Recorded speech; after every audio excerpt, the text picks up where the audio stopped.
Welcome to The Real with Ross. Today we are sitting down with Dr. Phillip Pointer. He is the pastor of St. Mark Baptist Church, Little Rock, Arkansas. He is sharing with us today to talk about his trajectory of ministry, and we will learn a lot today. Welcome. Thank you, and it's good to be with you. Glad to have this conversation. Thank you. So let's just start off talking about how you got to ministry. I mean, I know you have a early childhood development towards church and ministry. So just share with us how you got started. Yeah, I'm a church baby. I jokingly say Baptist born, Baptist bred. When I die, I'll be Baptist dead. But I'm fourth generation on both sides of my family. So father, grandfather, great-grandfather paternally, and then my mother's brothers, grandfather and great-grandfather maternally. So I was exposed very early to preaching and pastoral ministry on very high levels with persons who had done it all of their lives. And so that exposure early gave me what I feel like was a robust view of it. I did not have a rose-colored glasses view of life and ministry. I did not have a lot of unreasonable expectations about what I could do, like I'm going to save the world. I didn't quite have that kind of idea about ministry. I was able to enter in with a more reasoned view of doing your role in terms of proclaiming and loving God's people. So I was blessed in that way. I say legacy is a blessing and a burden. So I started preaching. I acknowledged my call at 14 and started preaching in the D.C. area. My father still pastors in Southeast D.C. My grandfather at that time was in Southeast on Kentucky Avenue, Southeast D.C., kind of Capitol Hill area. My great uncle, who I'm named after, Lionel Phillip Pointer Jr., pastors still in at Roundup Baptist Church in Silver Spring, Maryland. Their time, tenure in ministry in D.C.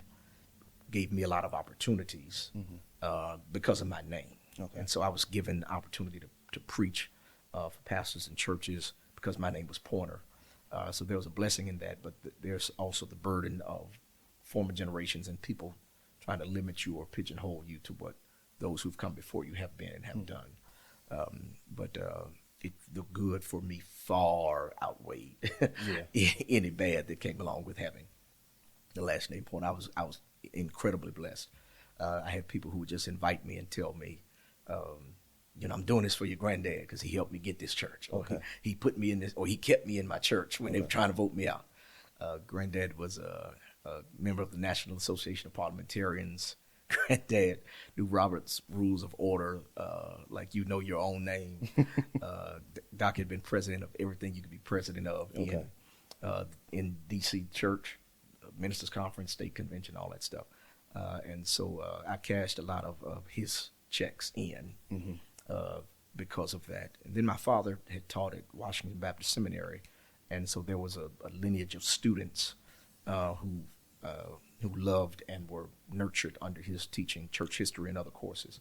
That again, I was privileged to preach in their pulpits because of his being a part of their formal education. So I've been graced in that way. One of the things that I celebrate and I tell others is that church is not a family business. So my parents, my father, my mother, nobody in my family ever said anything to me about preaching. Now the church people did. Oh, you're gonna be a preacher one day, and I just ignored it. But my family never tried to push me into preaching in any way. Not no offhanded remarks, no sly comments, nothing of that nature. They let me be a kid and be Phillip, and then when I confessed the call, when it was irresistible to me, my father said, "Yeah, I always knew," but never any kind of pressure or anything like that. And I feel for those who follow parents in ministry who have the sense that they have to, or that they're obligated to, or I kind of cringe a little bit when when some of our colleagues say, well, my little kid who's 2 years old, they're going to be the next pastor of this church. Well, don't do that to him. Yeah. Where do you think that comes from? I mean, it's a desire. Legacy in any field is desirable. Bron wants Bronny to be with him on the Lakers. You know what I mean? Yeah. Doctor wants the practice to be dad and son or dad and daughter. The hardware store is Fuller and Sons. You know what I mean? There's a desire, I think, humanly, innately, for our kids to follow in our footsteps. It kind of affirms us to a degree, establishes legacy, posterity. So I don't think it's inherently bad. I think it's a part of the human experience. But in ministry especially, it can be, I've seen it be detrimental to people who were not ready or were not even called. But they've entered into it because of some sense of obligation to the family. So it's a family business. And, prayerfully, that does not become a prevailing part of our culture, especially in Black church culture. People have different gifts, and God might use our kids to do something far different than He's used us to do. Yeah. So how old were you when you felt the call to preach? Yeah, I knew at 12. Okay. But I did not say anything until 14. Okay. I didn't have an idea that ministry was cute or fun. So I didn't want to do it, and I wasn't going to do it. But there was just the irresistible nature of the call. I really felt at 14 years old that if I didn't do this, God was going to kill me. And so it was preach or else. I feel that sincerely, woe is unto me, like a curse on me if I don't preach the gospel. Because it goes against all of my natural preferences and tendencies. I'm an extreme introvert. I don't like crowds. I don't like people. I have 2 speech impediments. I have a lisp and a stutter. And so public speaking intimidates me and drains me. And yet it is what God has called me to for the duration of my life until He comes again or calls me home. Yeah. So at 14, when you finally accepted the fact that you were called, what was the trajectory like after that as a teenager towards beginning formal ministry? Yeah, so I'm an old man. So this the old man. When I was coming along, there were no like MIT classes. There weren't ministry and training kind of formal setting classes that you walked with your pastor. Now, my pastor happened to be my biological father. So my dad and I, we just did life together as father and son, but also as pastor and preacher. And so my training, my rearing involved doing everything that anyone can do in church, moving chairs and picking up, trash and going to, drop his assistant at the bank and pick her up. I mean, just taking her to the grocery store, that kind of stuff. Yeah. Everything that you can do in church and ministry. And then when given the opportunity to preach. He was a stickler for books and getting a text right. And so there was a lot of on-the-job training. So there was not a set of classes that I went through, a year, 2 years, 3 years, and then you get an initial sermon and you get a license. I probably was put up to preach a few months after I acknowledged my call, after some period of preparation about writing sermons. Sure. And then from there, it was you do ministry to learn ministry. And so I kind of I'm the old man in the club with that. There are no formal ministry training classes at St. Mark to this day.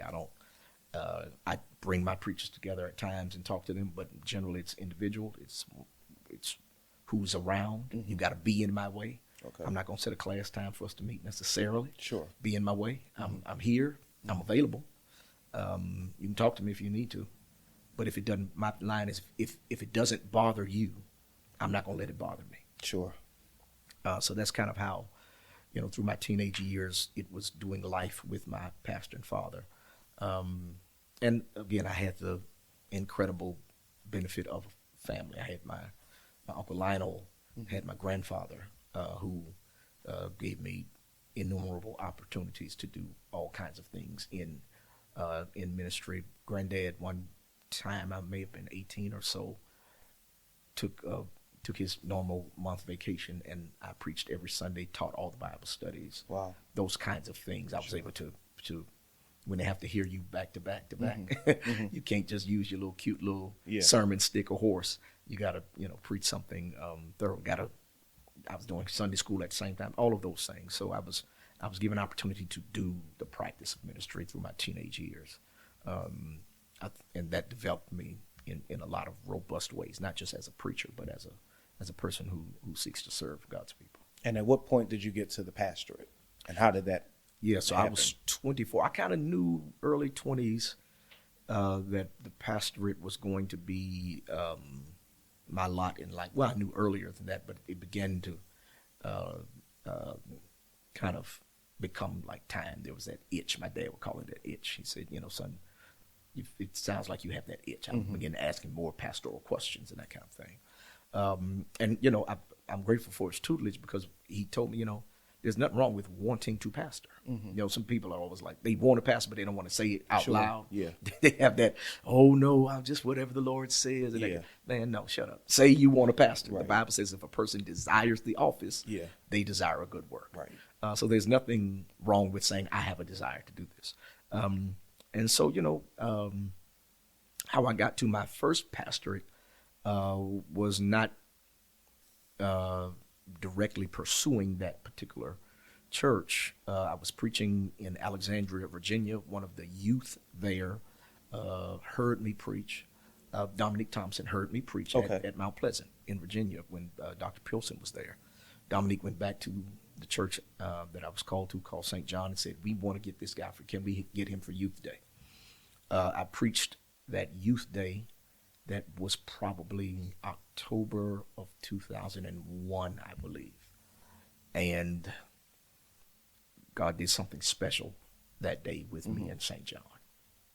There was something happening spiritually beyond just a preacher and people, beyond just like a sermon, an exciting sermon. There was clearly something going on there spiritually. And one of my closest friends and big brothers, Pastor Corey Hodges, and I used to talk every Sunday, especially when I was just doing itinerant ministry before I was pastoring. We talked every Sunday about where I preached, and he was pastoring. He pastors still in Salt Lake City. He was there then. We were talking, how'd it go today? Where were you? What happened? And I told him what happened and what was going on afterwards. And he said, "Man, I think you preached at your church today." Wow. It was just kind of eerily cohesive. Okay. Without effort, without trying. Sure. So they went through the process that resulted in a call in September of 2002. Okay. And I assumed the pastorate as pastor-elect first Sunday in October of 2002 and was officially installed in January of 2003. Okay. So yeah, that was the trajectory, man. Just itinerant preaching, trying to be faithful to God and to the text, and at the right time, the right person heard me, who put me in the right place, and then God did what God does, and put our hearts together. Okay. For that season of my life in that church. How long did you serve there? A total of right at 10 years. Okay. So from October of 2002 until officially April 30th of 2012.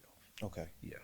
So during your pastorate there, the church went through a merger. Yeah. So talk about that experience. So the merge was between St. John Baptist Church, which at that time was located in Alexandria, Virginia.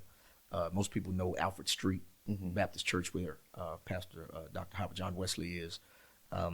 That's 301, I think, South Alfred. St. John was at 901 North Alfred, so the same street as Alfred Street. In 2005, the beginning of 2005, kind of midway 2005, we had grown. Just God had blessed us to grow significantly, and there was literally no space. The facility we were in was on the corner of Alfred and Montgomery in Alexandria. There was only street parking. There was a little bit of a grass lot in the back that had this tree, which is a whole story. Had this tree, and there was, my office was, the size of a shoebox, and a couple of little office / classrooms / everything in the rear of the church. We just didn't have space to do the things that we needed to do. So we were looking. The city of Alexandria at that time was undergoing a turnover in terms of its housing options and offerings. So we were in the middle of the projects, and there was some gentrification happening, so that they were tearing down those projects and putting up townhomes that they were calling mixed income houses. Okay. So if you kept your voucher for housing, you could get one of those houses, but they moved you out first, tore the projects down, then built it up, and then said, do you want to come back in? That's if they didn't violate you and take your voucher. Okay. So if you kept your voucher, you come back in. But long story short is, outside of those vouchers, most of the townhomes were starting at $550,000, $600,000. Oh, wow. Okay. And so the neighborhood was completely changing. They were putting in different driveways, so our parking that we were doing on the street was going to be non-existent, those kinds of things. So in looking for property and looking for space, looked everywhere, and we would have had to move a good distance in no matter what the set of circumstances were. Okay. At the same time, my grandfather is preparing to retire and looking for succession. He talks to me about succession. I don't quite feel like it's God's will for me to leave St. John. And so we discussed a merger. Took it to our leaders, prayed and fasted. It became crystal clear that both churches were interested and felt a call of God to do it. Providence Baptist Church, which was on 15th and Kentucky for most of my life, had moved into Upper Marlboro, Maryland, on Old Crane Highway. And it had the space. It had the parking. It had children's space and youth space. It had office space, as well as about 7 acres of land in total. And so we discussed the merger, having prayed, having fasted. Our leaders were overwhelmingly on board. Did 2 independent church votes in October of 2005, and both churches overwhelmingly voted to merge, and that merge became a reality in the beginning of 2006. Okay. It was practical need. My grandfather ready to retire, St. John needing space and parking and ministry space, that caused us to be open to a spiritual thing. Okay. Providence at that time was 100 and something years old, 115 or so. St. John was 87 or so. And God was trying to do something with those 2 historic churches to bring about a kingdom vision of unity, selflessness, and fluidity in terms of God's church and God's kingdom. And God used the avenue of those practical needs to get us to be open to something spiritual to happen. And it became an amazing, spectacular thing. Okay. I don't even know how to describe it, because the only people that had beef were people who were former members of the church in Virginia.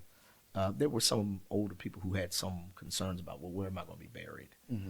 Those kinds of things. But overwhelmingly, the 2 churches that became one church enjoyed being together, hanging out together, doing worship together. Yeah. And there were relationships that were developed between those people that to this day have become, there is a family aspect in that church, and it's just it's an amazing thing to see. Okay. So from there you get called to St. Mark. Yeah. So how does that transition happen? So, man, I'm minding my business. And I tell the story all the time, man. I was actually elected to a church in North Carolina outside of Durham. They held a vote and elected me. I'd done a revival there, and I prayed, and it was clear the Lord said, "This is not where I want you to be." Okay. So that is in August, maybe the first Sunday in August of 2011. Okay. I tell the chairman who calls me, "Hey man, I have a friend I think you all should hear." Turns out they end up calling him to be their pastor. So thankfully, God was doing something in that, even in that for those people at that time. So the next week, I get a call from a friend, Dr. Keelan Duke, who is now in Miami, Great Church, New Jerusalem, Primitive Baptist. And Keelan and I are friends and brothers. And he says to me, "Hey, man, Dewey needs to talk to you." It's Dr. E. Dewey Smith, who I had met and known but did not know on the level that we know each other now in terms of close friendship.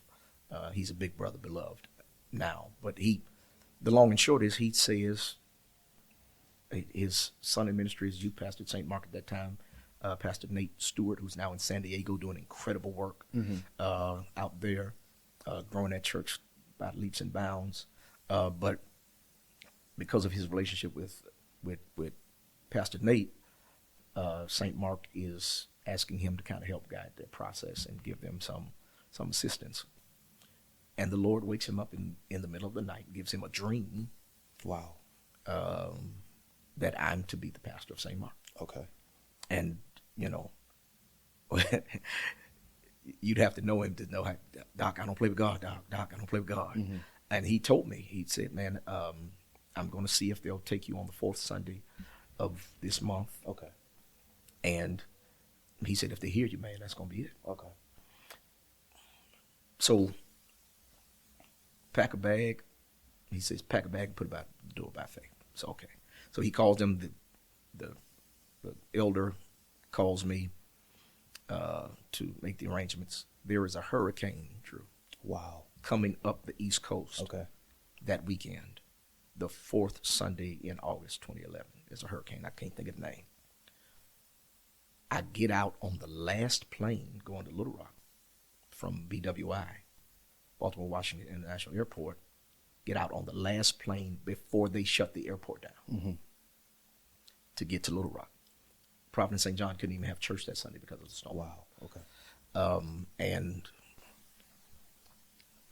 get there, preach that first service. That St. Mark has 3 services. Had it then, still do. We still have 3. But again, something strange, a strange connection, without any effort. It was a very similar experience to preaching at St. John for the first time. Many of them knew right away. Okay. They said, "That's our pastor." I have a member now who says she started a revolt in her Sunday school class. Okay. Like, "We're not talking about this lesson. Where is he? Who is he? That's our pastor." So I laugh about that all the time. But they were very clear.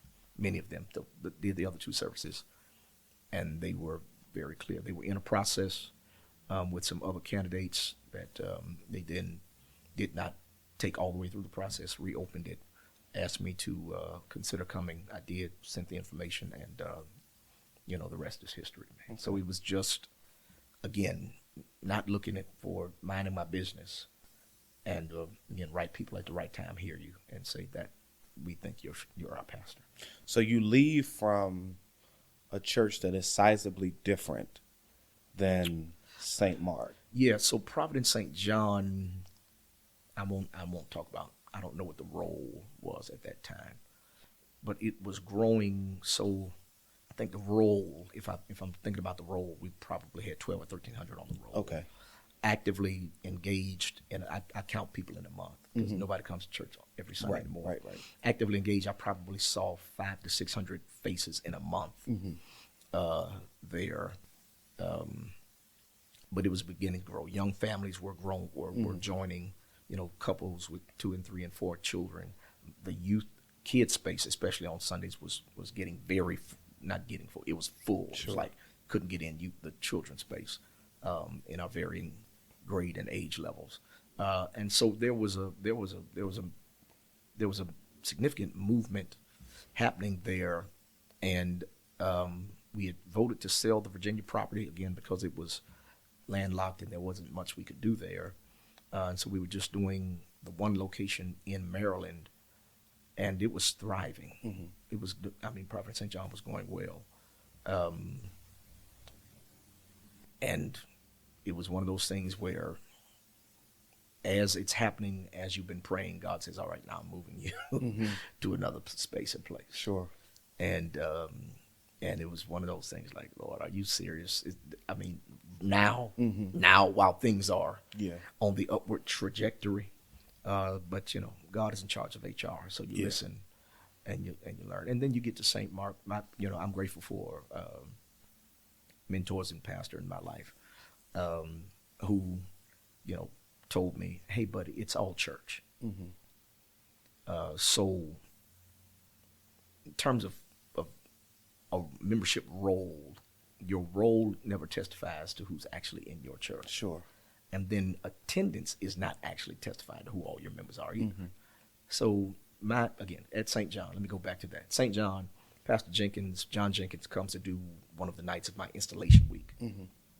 And that church probably sat in Alexandria, probably 125. When we put down chairs, we could probably jam 150 mm-hmm. or a little bit more in there. That's people standing around the walls kind of space.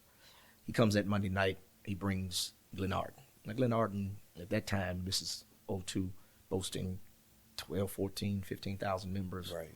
So he brings, about 75, 80 people.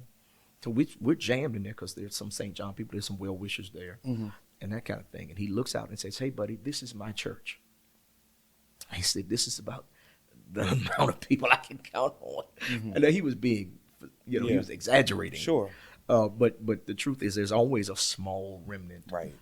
So being at what is, relatively speaking, a larger church does not, it's all church. Yeah. There's still going to be you never raise enough money. You never have enough volunteers. Mm-hmm. You never get the full buy-in of all the people who have put their name on the roll. Now, if you take their name off the roll, they're going to be upset. They say, no, I'm a member here. Right. I'm a member of this church. But their involvement is going to be marginal at best for most people. Mm-hmm. And so there's no great difference mm-hmm. in terms of pastoring, that kind of thing. The same skill it takes to pastor 100, 200, 300, it takes to pastor 1,000, 2,000, 3,000. Yeah. It's peopling. It's loving people. It's leading people. It's casting clear, compelling vision. Mm-hmm. It's being with them in their joys and their sorrows. It's teaching clearly and accurately and faithfully the Word of God. It's the same skill set. Yeah. In the rural or in the city mm-hmm. or wherever. Yeah. Now, what do you say to somebody who sees you at Providence St John, right? Let's say they see you at St John. They see you at Providence St John. Now they see you at St Mark. Yeah. They desire St Mark. Mm-hmm. They may be in St John or even Providence St John. What do you say to that person who has their eyes on what they think is bigger as opposed to maybe being okay? Yeah, so I never thought I was leaving St. John. Mm-hmm. I never tried. I had no desire to leave St. John. There was a church, in fact, there were a few churches that were significantly larger than St. John. There's a particular one in Maryland that said, hey, this is your church if you want it. Mm-hmm. And I prayed. They just built a facility and talked to my father. He said, man, you maybe should consider it, pray about it. I prayed. The Lord said, they'll always say they built this without you. Wow. So that was a no. There was a church I did. I preached the late night service at the National Baptist Convention, USA, in 2005 in Houston, Texas. A pulpit committee from Alabama. They said they had 2,000 members or so. Would you consider? Prayed and went to them that week and said, nope. Mm-hmm. I'm good where I am. Okay. This is where the Lord has me. the thing I try to tell preachers who are younger than me, because I'm still a young preacher, but the ones who are younger than me, is pastor like you're not leaving. Mm-hmm. You have to love those people like you'll never leave them. Mm-hmm. I mean, maybe in retirement, sure, right, but not. No church is a starter church. Mm-hmm. I despise that term. Oh, this is a good starter church. Mm-hmm. There's no such thing as a starter church. They're God's people, and they deserve the best of you, regardless of the size. And that's the thing. It's comparative. What you're doing is you're looking out the window with envy rather than in the mirror with gratitude.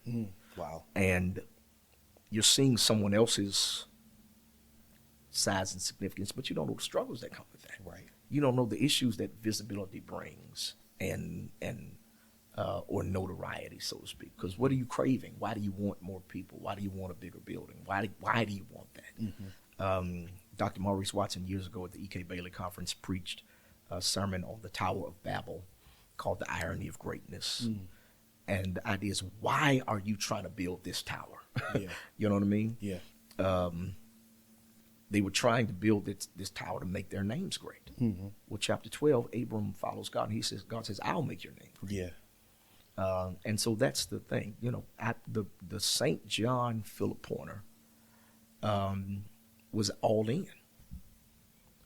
In fact, all in. The merge was something I did not prefer to do. It was really the call of God. Mm-hmm. Because, again, I was good. Yeah. So I was all in there. I was all in when we merged. Providence St John, all in. Mm-hmm. Never desired or sought to or wanted to leave. In fact, it took a great deal of spiritual wrestling with God for me to have my heart even pieced away open to consider a St. Mark. Mm-hmm. Because I loved, and I still love, I love those people, and I never desired to leave or go anywhere else. And so, you know, if you're eyeing another space, and you know, let me not, I don't want to sound harsh or judgmental. Sure. Because different people have different situations. There are, you know, I don't know who the audience for this all is, but if it's preachers, there are economic factors. Sometimes you want another space because you need to get paid more. Right. I get that. Or you're in a troubling setting. Mm-hmm. You're getting, you know, they're fighting you. Yeah. They won't go with the vision. They won't go with the program. I get that. Those are circumstances where I understand why you would be looking or pursuing other opportunities. Mm-hmm. Or just the call of God. I get that. When you feel like, God, I've done all I can here. And God says, yeah, you have. I'm going to move you on. I get that too. Mm-hmm. But in terms of just having a church and pastoring and saying, but I want a larger one. Yeah. That's what I'm addressing. That's what I'm speaking to specifically. And that, to me, is not the right way to pursue pastoral ministry or to think of it. I think Dr. Joe Gregory's book, Too Great a Temptation, should be required reading for every person who pastors or desires pastoral ministry. Yeah. Too Great a Temptation is one of those books that says it looks good on the outside, but until you get in there, you don't know what all the issues are. And it might be something, and you know, his experience was that it almost drove him completely out of ministry, and it did for a season. Getting what he desired basically drove him out of ministry for a season of his life. God reinvented him and has made him the Dr. Joe Gregory we know today. But you know, be careful what you ask for. Yeah. And so on the other end, you have people who really desire the road life. Yeah. Right. Talk some about that balancing act that the road kind of demands. The road requires. is horrible. It's horrible. On the body, on the mind, on relationships. To be consistently, persistently on the road is very, very taxing. The road is another assignment. I tell my associates that there are opportunities, obligations, and assignments. And when you get an invitation, you need to discern which of these this is. Is it an opportunity? Is it an obligation? Is it an assignment? Some things are opportunity. because of the church platform or the inviter. Sure. It's an opportunity. Sure. And we can't deny that. Right. You know, if certain people call you, that's wow. That's humbling, and it's an honor to be invited to some places. Sure. Some places are obligations. We feel relationally tied to people in a way that I'm going because I'm going. I don't mean this negatively necessarily. No, yeah. My dad calls me to come preach for him. It's my dad. Right. You know what I'm saying? Relationally obligated. Yeah, right. I'm obligated. My dad says, "Hey, boy, come here." Right. I'm on the way, sir. Yes, sir. Right. I'll be there. So there's some obligation. And Sure. then that sometimes it's secondhand relationships, friend of a friend. Who, you know, hey, man, I need you for this. I need you for that. Right. It's an obligation. And then there are assignments, things where there's maybe no relational connection, or it may not be opportunity necessarily for me, but God has something in me that he wants me to give to these Sure. people. And oftentimes I feel that for newer pastors or younger pastors, I feel a sense of assignment to them, for them, and to the places that they're trying to lead, especially if they're in transition in terms of leadership and style of worship or ministry. And if I can come in as, I guess a semi-tenured voice and establish some legitimacy for their voice to confirm some things they're trying to say, then I feel a sense of assignment in that way. Or, when we speak of revival in a real way, not just, we have church doing it, we can call it revival, but revival in a real way. God, we need a spiritual renewal and some uplifting. Things have gotten cold, and all of us go through that personally. Churches go through that corporately sometimes. Sometimes it's just a little cool around here. And we need something to enliven us and to reignite us. And so that feels like assignment to me, those kinds of things. And so I'm trying to discern what that is. Then some things are just invitations that I have then the option to say no. So how do you manage the hardship that it takes, body, relationship, mentally? It's intentionality. I have not always done it well. I don't always do it well now, but it's intentionality about caring for your body, caring for your mind. The road is set up for us to be unhealthy in a lot of ways. Airplanes, recycled air, people coughing and sneezing. The things that are open after church where we go eat are often fried food. Fried or something like that. Late nights, early mornings that keep us from having sufficient sleep, those kind of things. So it's building into your life non-negotiable times where I just can't go this day. These 2 days, 3 days, this week, I'm off. I cannot. And then listening to your body when your body says, no, don't push it today. Don't push it today. Okay, Drew, I learned a term in Arkansas called Ben Wanna. Okay. And a Ben Wanna is something I've been wanting to say. Okay. And I hope some preachers and pastors listen. I want us to give one another grace enough to just teach your lesson and sit down. I don't need you to, I want you to kill in the ways we love our celebration and the excitement that kind of concluding musical experience brings. Sure. We love that. I love it. I want to hear it. I want you to do it. But if you are with me and you say, Doc, today, man, can I just do my lesson? I want to be able to say, yeah. And then I've had friends who were closers who just didn't close, and they still ran St. Mark around the floor. Because if I train my people to listen and celebrate content, then if we don't get to the musical climactic moment, we should still be able to celebrate the lesson. And even those who don't have that kind of gift. So be listening to your body, man.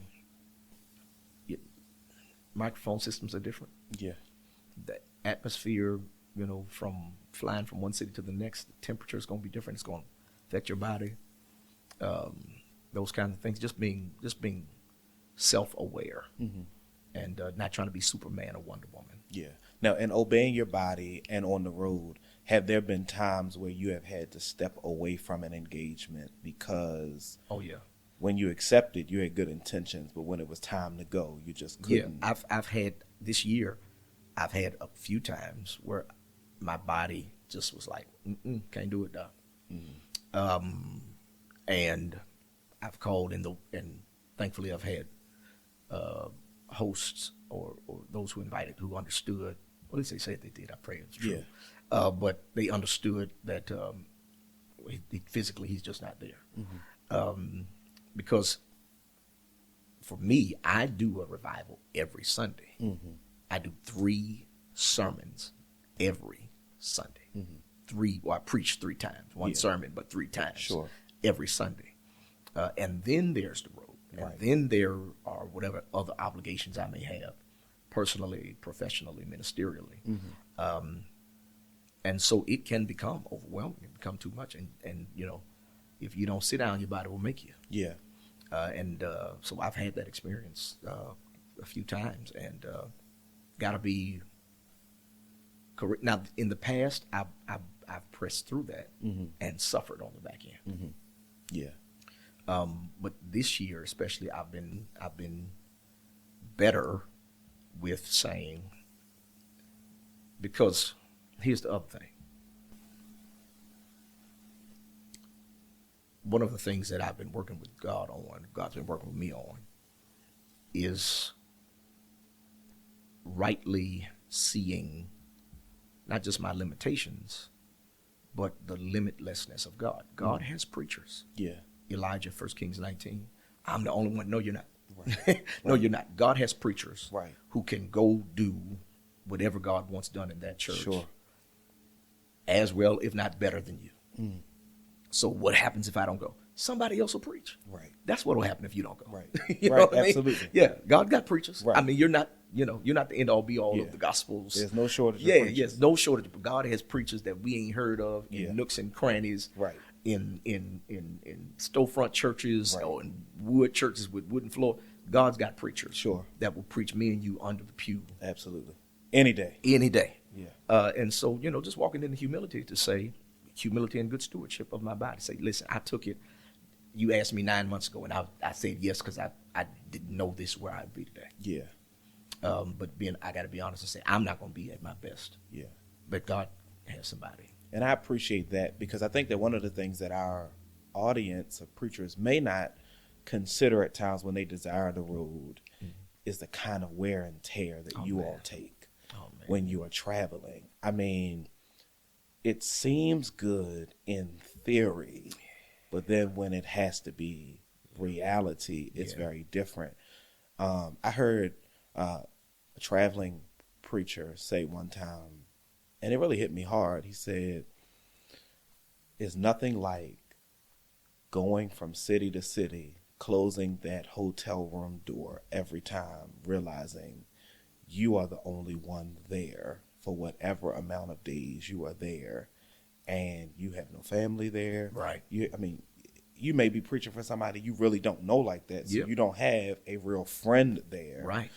And you are alone to your own self, your thoughts, whatever's going on in your life, without anything but that experience. And so, mental health is this big thing now where we're more open to talk about it. What does the mental health of a road preacher have to be like in order to be on the road and be mentally well for assignments? So listen, man, preachers tend toward depression, period, is my experience. At Virginia Union, Dr. Nathaniel West told us in Formation for Ministry, I guess that was 2, that if you do ministry, you need a therapist, period, full stop. You need a therapist if you do ministry. The road, the isolation, the wear and tear on the body, the food that does not feed the brain the best that we eat often, it takes a toll on our mental health. Man, listen, I have to take, and my friends and I talk about this all the time, Dr. Goodman, Dr. Brown, Dr. Parks, we talk about it all the time. I have to take the sleeve of the room key to know what room I'm in from city to city. I've had the embarrassing experience of getting back to a hotel after preaching with just my room key, and I have no idea what room I'm in. I've awakened in the morning. I've awakened and have to sit up and say, what city am I in? Wow. And it's it takes a tremendous toll on the mind because your body's tired, and if you're not sleeping, you know what I mean, and if you're eating poorly, so in terms of mental health, man, therapist building in those hard no's that ideally there needs to be somebody who can tell you, hey, you can't take that. Don't go. You know what I mean? So that you can have some level of checks and balances. And I know we're preachers and we're autonomous, and I know what I'm doing. I know what I'm doing. Must Jesus bear the cross alone? Yeah, but Jesus also got away to the mountain. You know what I mean? Right. Absolutely. He also took breaks. Right. You know what I mean? So that kind of thing. So regular vacations, regular breaks, and not just that once a year trip. And in terms of mental health, man, taking care of our bodies, having a therapist, getting those regular doctor checkups, you know what I mean? Those kinds of things are, and then finding healthy outlets, you know what I mean? Healthy habits or healthy hobbies, to take our mind away from got to be rev all the time, you know what I mean? So there's so many aspects, and a mental health professional would be a better person to ask that question to. But we need somebody. I tell our church all the time, you have a mechanic for your car, you got a barber or a stylist for your hair, you got a nail tech for your hands, all of that stuff. You need a therapist for your mental and emotional condition. So you arrived at St. Mark, and you began doing ministry there. One of the things that happened while you were there was you built a new building. Talk about that experience of walking through that building process, and even how you manage the responsibilities. People want new buildings. They don't realize how much new buildings cost. And they don't realize how you have to pay that mortgage note first. Right. Before anybody else gets paid. So just talk about those experiences, and then how you manage that pandemic, post-pandemic. So when I get to St. Mark had been in the process of building a new worship center, sanctuary. When they go through their pastoral transition, they had dug the hole and put the silk fence up around it. They had filled the hole back in, taking the silk fence out. So when they get their new pastor, one of the things they want new pastor to do, well, let's start this building project again. So I do an assessment of it, and I say, nobody in Little Rock needs 3,000 seats, 2,500 seats. This pre-pandemic, this before, and St. Mark was already live streaming services weekly.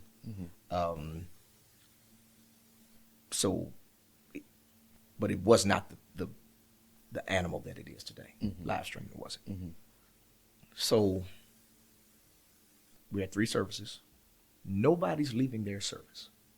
8 wants 8, 10 wants 10, 11:30 wants 11:30. Are y'all gonna come together with one service? No, sir. We want all 3. I like my early service. Do my early service, go to Sunday school, go to brunch, or just do my early service and go have the rest of my day. 10 o'clock is 1 hour. I got these raggedy kids. They can't sit in church all day. I want to wrestle with them, or I'm just a young professional. I like to jump. The 1 hour is not a lot of jumping and bumping and hollering. That's my Episcopalian crowd. So I don't want them shouting all over my head and that kind of thing. 11:30 wants to sing and shout and run all day long. They want their service.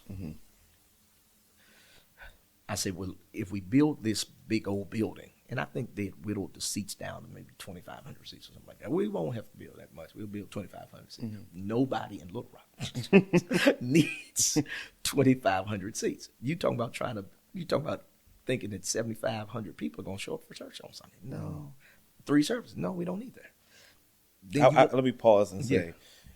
from that comment alone, you are one of the most level-headed people I know. Yeah. Because anybody else would have been like, when do we start? Yeah, and I wrestled with it because there was a kind of a pressure and an expectation to build it, But when they initially started the plans, construction prices were one way. When I get there, construction prices are. Mm-hmm. Furthermore, I told them, I said, look, we build it, I got to pay for it. But then I don't just have to pay for the building. I got to heat it up when it gets cold. Mm-hmm. Mm-hmm. I got to cool it off when it gets hot. Mm-hmm. And I am in Arkansas. Mm-hmm. It gets hot. Mm-hmm. So what do we need? Then an assessment of the community. Little Rock School District had 25,000 students in it at that time, 10,000 suspensions a year. Wow. 4,000 were repeat offenders. Wow. 3, 5, 10 days.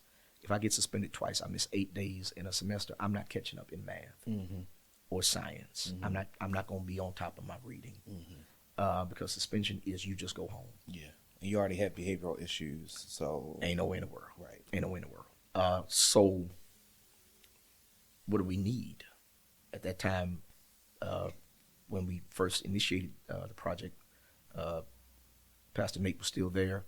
The youth ministry, children's ministry was exploding.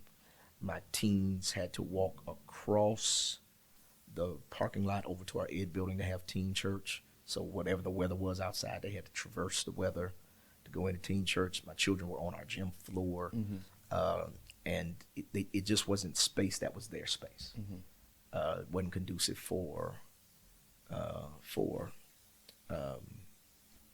it wasn't a place they owned.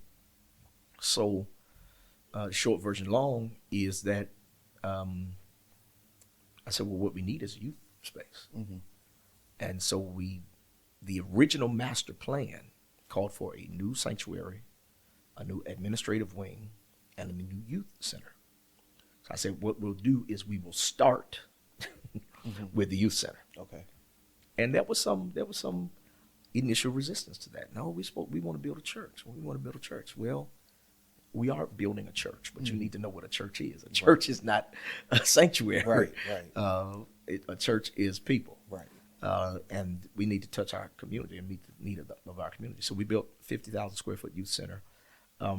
It just so happened the slope of the land was such that there's this space in the slope that added another a few thousand square feet. And so our architect said, hey, we can fill it with dirt. We can finish it out. And dirt and finishing it out costs the same amount of money. Oh, wow. Okay. Or we can shell it out. Okay. But if we shell it out, if you come back to finish it later, it's going to cost you more. Okay. So the no-brainer option is to finish it out. So we ended up with a banquet hall space that's now named after one of the greatest men that I've ever known, Archie Ellis, who passed during COVID. It's the Ellis Banquet Hall. But long and short is we built the youth center because that's what the need was. Okay.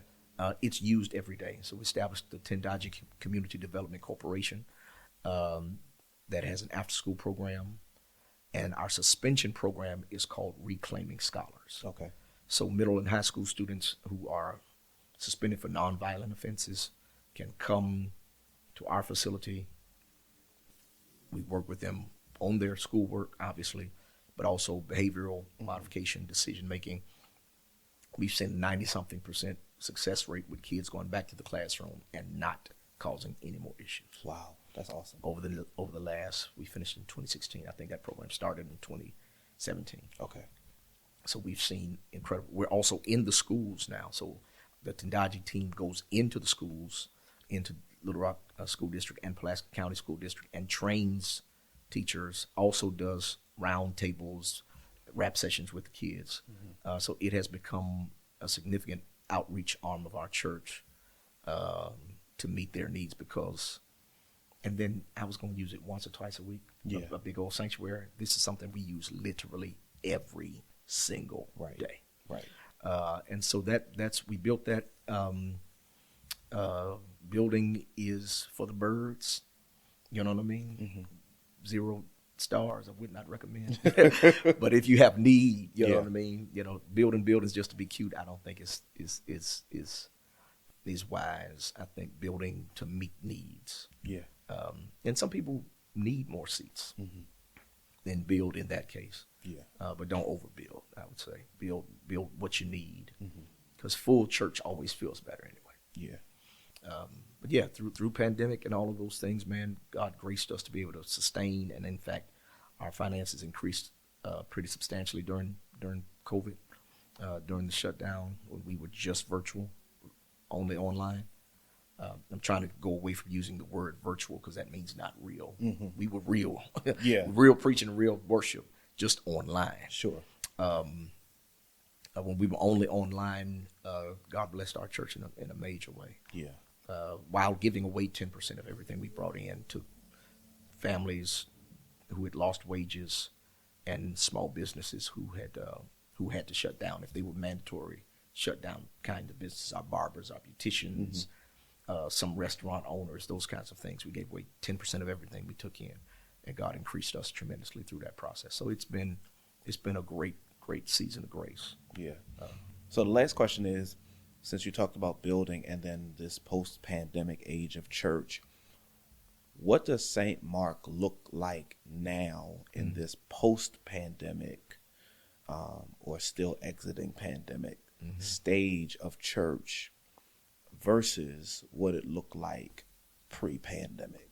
Yeah, I think the primary thing is we're being much more intentional about engaging our online audience, our online members. And so we hired an online pastor, Pastor Crystal McDonald, who's doing an incredible job because it was prior to COVID, prior to pandemic, we were streaming all 3 services, but just watch us have church. So there was no direct conversation, no engagement in the comments intentionally. During the shutdown, while we were just online, we began to engage people in the comments, those kinds of things, and it became clear that there is community in that online space where there's potential for people to be discipled and developed and even to serve while existing in that space. So our online pastor position was created. Pastor Crystal was hired. That's one of the principal ways we have come out of the pandemic with an expanded reach. Beyond that, like we do not live stream our 8 and 10. I have some older 8 o'clock people who want their service streams, so when they're not there, but no, you'll watch 11:30. Okay. Where we try to give a truly hybrid experience. Okay. So that the in-person and online communities are connected in real ways. Okay. So I'll have people, they're on their phones anyway. I'll have people in church on their phones in the comments. Okay. With the online community. Online community will be talking to us in person. And I'm intending to be engaging to the online audience because at one time that's all I had. So I was talking to them only.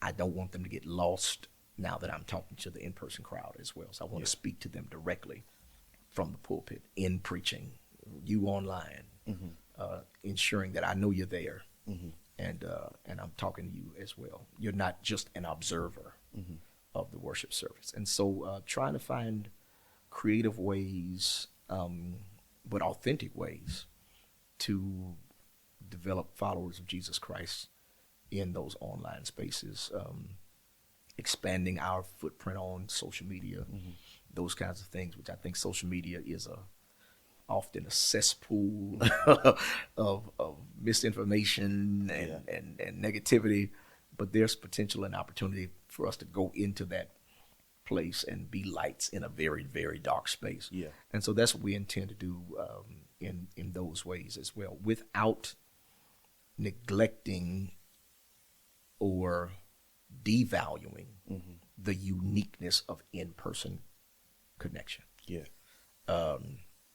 So I don't want to say it's not the same thing. I don't want to say it's exactly the same. It's not. If you choose to engage in community online, you're choosing to engage in community online, which can be beneficial and healthy and helpful, and can grow your faith. But it's not the same thing as an in-person experience, in-person group. It's like someone sending you the hug emoji. Right, as opposed to giving you a hug. As opposed to giving you a hug, yeah. The hug emoji, you can feel that. You're but it's not the same thing. But it's not the same thing as somebody physically hugging you. Right.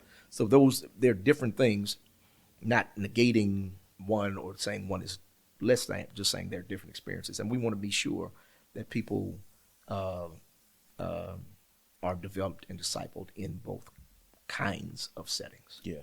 Now you are, and this is my opinion of your preaching, you are consistently a doctrinal and theological preacher. Just consistently. You're going to hear, if a person listens well, they're going to hear doctrine and theology. How has preaching become challenging as a doctrinal theological preacher in this age and stage of ministry where a lot of what is nationally publicized preaching is so the opposite? I don't listen to those people, so it doesn't affect what I preach. I don't listen to preaching that I may see a clip if it comes across my feed on social media, but I don't regularly engage preachers or preaching that I don't think is good for my soul. So it doesn't frustrate me in my preparation and presentation, because I listen to people who do it the way I've been trained and taught and the way I've seen people grow and develop as followers of Jesus Christ. So I'm not chasing down the next latest and greatest preachers and what they're doing. I have found that preaching the Bible, preaching doctrinally, preaching theologically, preaching responsibly works. That's what I found. Our church is growing younger every day, strangely. As I'm getting older, my church is growing younger. Early and mid-20s and all the way into early 30s. If you're 40 years old, joining St. Mark, you're old now. You're older in terms of the new people coming in. So we've seen young people join, and they just, what does the Bible say? Because they've heard all the tricks and shows. They've gotten the empty promises and in 25 minutes and in 30 days. And, unfortunately, I think a gift like that has that kind of prophetic accuracy is extremely rare. We've seen people who try to establish a name or some popularity or more tragically grow themselves financially by issuing those empty promises. I heard God say, no, you didn't. What does this text say? You know what I mean? And so they've been there. They've seen that. But late Z's, early A's, and I guess the older Z's too. They don't have an appetite for it. They want, if I'm coming to church, I want to hear what the Bible has to say, and it just works. And they want to connect with it, and they want to learn it, and they want to understand it, to know how to apply it. And so, in my mind, responsible preaching is back in style.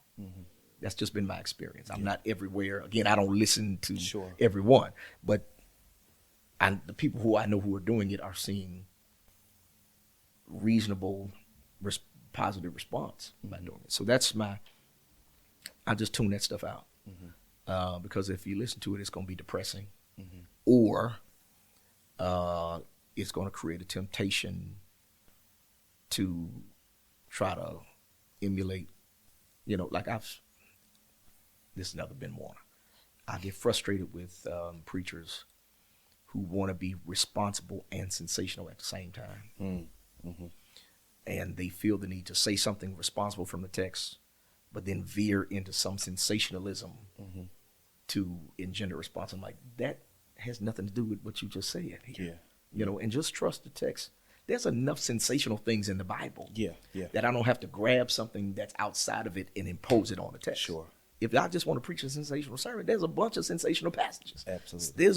There's miracles. There's sermons there's passages on praise and worship. I mean, if I just want to, if that's my intention. Yeah. There's enough in the Bible. You know what I'm saying? Red Sea is fine. Yeah. Dandelion, you can do that. Yeah. You know, you don't have to take a text that has a centering, discipling message, application, and then sprinkle hot sauce on it to make it, sensational. Just choose a different text. Yeah. So that's that. I have that bit of frustration with people who are trying to be hybrids. Just preach the text and let the text do the work. And there are celebratory passages. There are exciting passages. There are encouraging passages that you can use if your aim is to rouse the people. If you are a rousologist, you can do that from the Bible too. So, but those other voices, man, a lot of times I think it's laziness. I think it's easier to give empty promises and sensational statements, or I think the new thing now is this kind of shock jock preaching, where you say something shocking and controversial for the sake of developing an audience and going viral and those kind of things, man. It's just, I think that's lazy. Yeah. I think doing the hard work and the heavy lifting of responsible exegesis and wordsmithing your sermons and creating those applicational bridges that allow people to take it home and live it. That is hard. Preaching is hard work. Yeah. And everybody doesn't want to do it. But again, I don't know that everybody's called to do it. So. Yeah. All right. So as we close, I'm kind of give you some parameters for how I want you to kind of close out with giving a word of hope or encouragement. In the beginning, you talked about being called young. You talked about having a very introverted nature, not really liking large crowds. Yeah. You talked about having double speech impediments that kind of seem like they would put you away from the trajectory of ministry. Look in your camera and talk to somebody who's struggling with, dealing with all of those realities and how they can embrace what God has called them to, even if it's not what they desire to do. Yeah, there is no substitute for simple obedience. And simple obedience opens the door for divine assistance and supernatural power. Every time I preach, preachers, we talk to each other and say, Doc, man, you did it today, you blessed me, da, da, da. My response is I struggled. And the truth is, every single sermon for me is a struggle. To stand up, to speak at the deliberate pace that I must speak in order to get the words out and not stumble over them, it's a struggle every single time. But God does something, whatever God does, miraculously and supernaturally through my weakness. And so this liberated me. Exodus chapter 3 and 4, God calls Moses and burning bush, and God says, go tell Pharaoh, let my people go so they can worship me in the wilderness, or worship me at this mountain. Moses says, God, I got this stutter problem. I'm not eloquent of speech. God never fixes him, nor does God change the assignment. Now, he sends Aaron as a helper and as an assistant, but God does not fix Moses' stutter. He does not say, thou shalt not stutter anymore. He leaves him with the impediment because it's the impediment that causes him to lean on God's empowerment.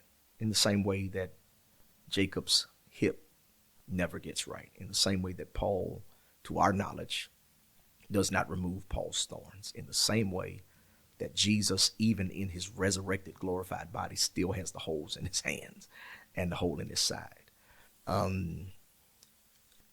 being left with the limp or the impediment or the hole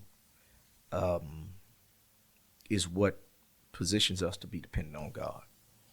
And I would say just obey God. If God is calling you to this or you feel inadequate, you are. But God is more than enough to make up for your inadequacy. And that's what he says to Paul, my grace is sufficient. I give you grace to make up the gaps in your inadequacy and your deficiency. That's been my testimony. That's my testimony for 30, this will be 32 years of preaching for me. 22 years of pastoring is that God always makes up the difference if you just simply walk in obedience. That would be my encouragement to you. Man, thank you. I appreciate you sharing. Yes, sir. All right, Dr. Phillip Pointer, thank you so much. Raw conversation. Navigating the natural and theology, influencing people to find purpose and live with quality. We descended to Christ, just acknowledge me. The sacred scriptures tell us, throw down your nets, come and follow me. A leadership that's anointed and appointed. When leading God's people, sometimes you become disappointed. You do what you can, you do what you know. You give it to God and let it go, go, go. The